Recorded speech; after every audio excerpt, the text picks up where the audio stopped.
Асты бісміллә деп баста. Асты бісмілләсіз жеме деген тыйым бар.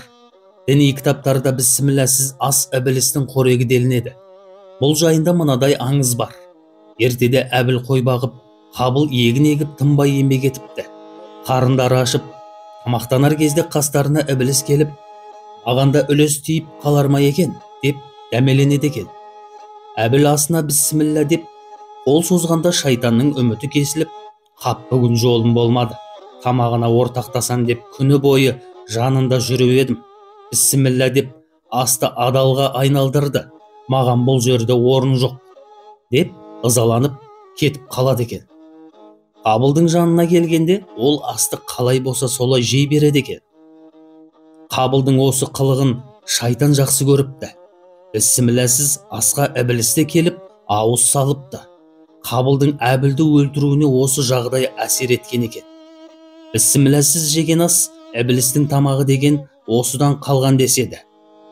Шиш пайғамбарға адам ата құттың басы бісмілләда. Құт жұқсын десең, Құдайға шүкіршілік етіп, бетіңді сипа деп өсиет айтады. Содан бастап Шиш өсиетті қаза етпей, дәстүрге айналдырыпты. Ібіліс қарғыс қамытын киген кезде Құдайдан дат сұрапты. Датыңды айт, дейді Құдай. Ұзақ жыл құлшылық еттім. Сендей ұлық Тәңірге құлдарының еңбек ақысын қайтармау лайық емес, соның өтеуін бер, дейді. Не сұрайсың, дейді Құдай. Мені дәргейіңнен қуып, адамға баспана бердің. Енді менің баспанам қайда болады? Онша мен дәретхана сенің мекенің.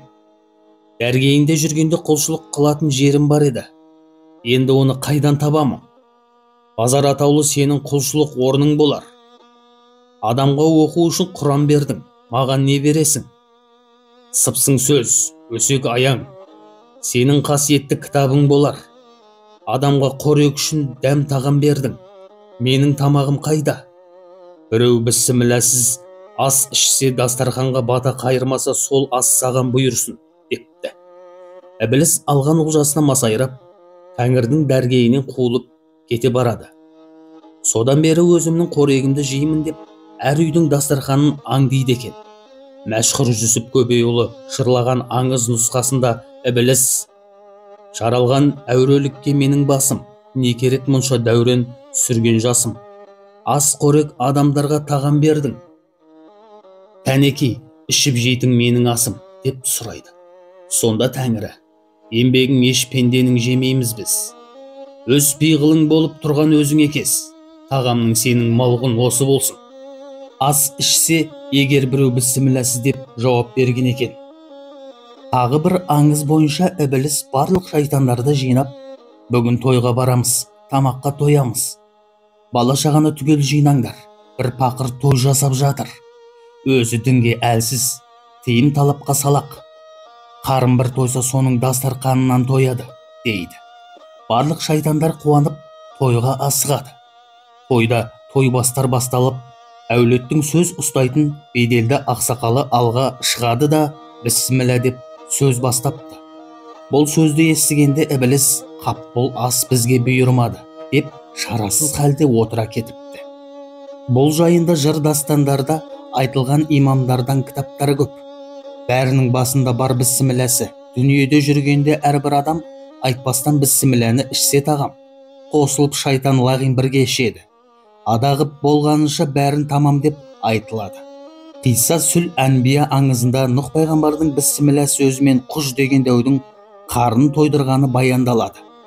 Құж кесір мінезді, ешкімнің ақылын алмайтын, оң істі терісінен істейтін қыңыр болыпты. Ұзын бойы таудан асып, бұлттар алқа сияқты мойнына киіліп тұратын. Ол жалғыз өзі таудың өңірінде жататын. Құждың бір ғана қайғысы қарнын тойғызу. Ішегі тәулік бойы шұрқырап тұратын. Ертелі-кеш орманнан отын шауып, нәпақасын айырып жүреді. Бірде Нұх құжды шақырып, ағаштарды тас беруін өтінеді. Сонда құж: қарнымды тойғызсаң, ағашты тасиын. Осыған дейін майлы ас жеп, қарным жұбанған емес. Тойып тамақ ішу маған арман, дейді. Айтқаның болсын, дейді пайғамбар. Құж ертесіне Нұхтың ағаштарын тасып берді. Жұмысы біткен соң Нұх оның алдына бір шелпек әкеліп қояды.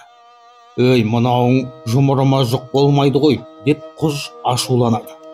«Бісміллә деп же, сонда тоясың», дейді пайғамбар. Құж бісміллә деп шелпектің жарысын жегенде тоқтығы білінді. Жарысын қалтасына салып, қарны тойғанға мәз болып жөніне кеткен екен.